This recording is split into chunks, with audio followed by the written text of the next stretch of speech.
السلام علیکم۔ S G drama school جماعت ہشتم، مضمون اردو، سبق نمبر 7، عنوان کہانی خوش خلقی۔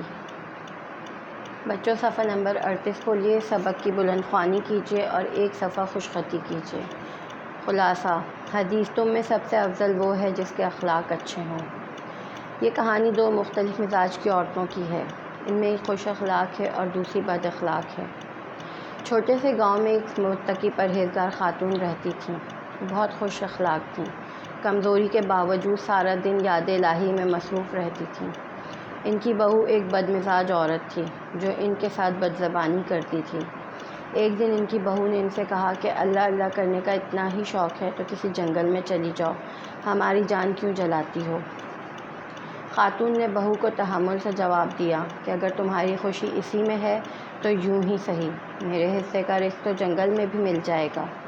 خوش اخلاق خاتون سے جنگل میں گرمی، سردی، بہار اور بارش کے موسموں نے اپنے اپنے بارے میں پوچھا تو خاتون نے سب کی بہت تعریفیں کیں، جس کے بدلے میں ہر موسم نے خاتون کو انعام میں اشرفیوں کی تھیلیاں دیں، اور خاتون کی بہو نے اپنے برے رویے کی معافی مانگی اور انہیں گھر واپس لے گئی۔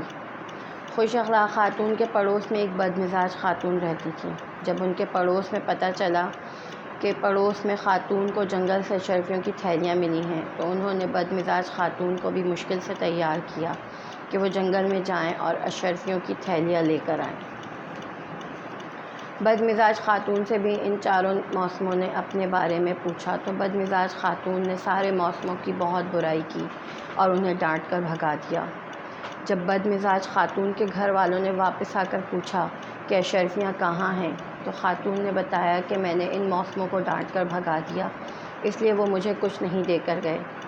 بڑے ٹھیک ہی کہتے ہیں کہ انسان اپنے اخلاق سے راحت پاتا ہے اور بد اخلاقی سے مصیبت۔ کسی شاعر نے کیا خوب کہا ہے، اپنے اخلاق کو بلند کرو، خود کو دنیا میں ارجمند کرو۔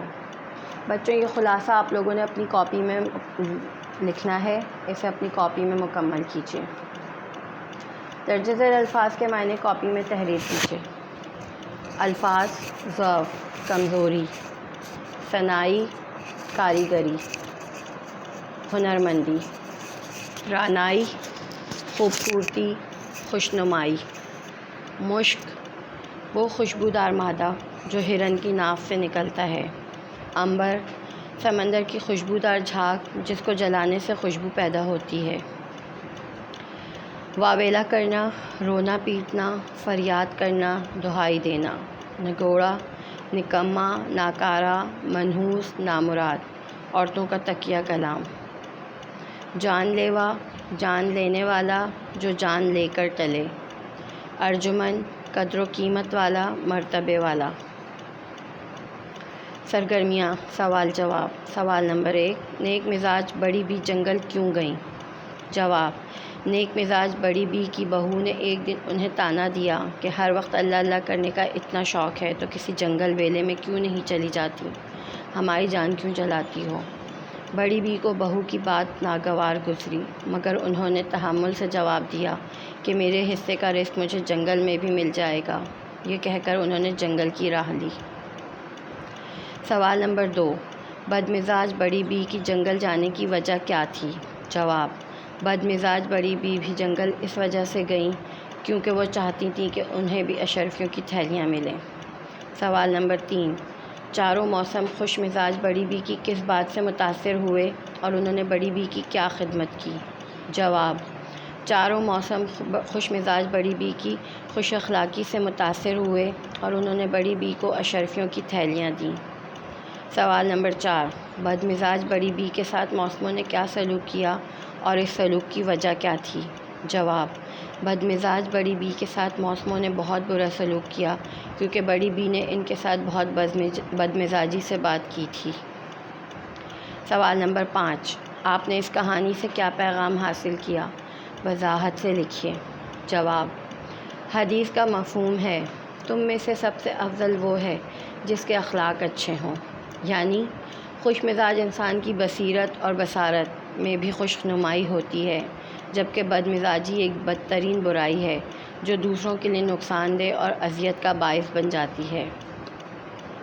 اس کہانی سے ہمیں یہ پیغام ملا ہے کہ ہمیں ہمیشہ دوسروں کے ساتھ اچھا رویہ رکھنا چاہیے، خوش اخلاقی سے بات کرنی چاہیے، کیونکہ خوش اخلاقی سے بات کرنے والے کو لوگ ہمیشہ اچھے لفظوں میں یاد کرتے ہیں، جبکہ بد مزاجی سے بات کرنے والے کو کوئی پسند نہیں کرتا اور نہ ہی اس کی عزت کی جاتی ہے۔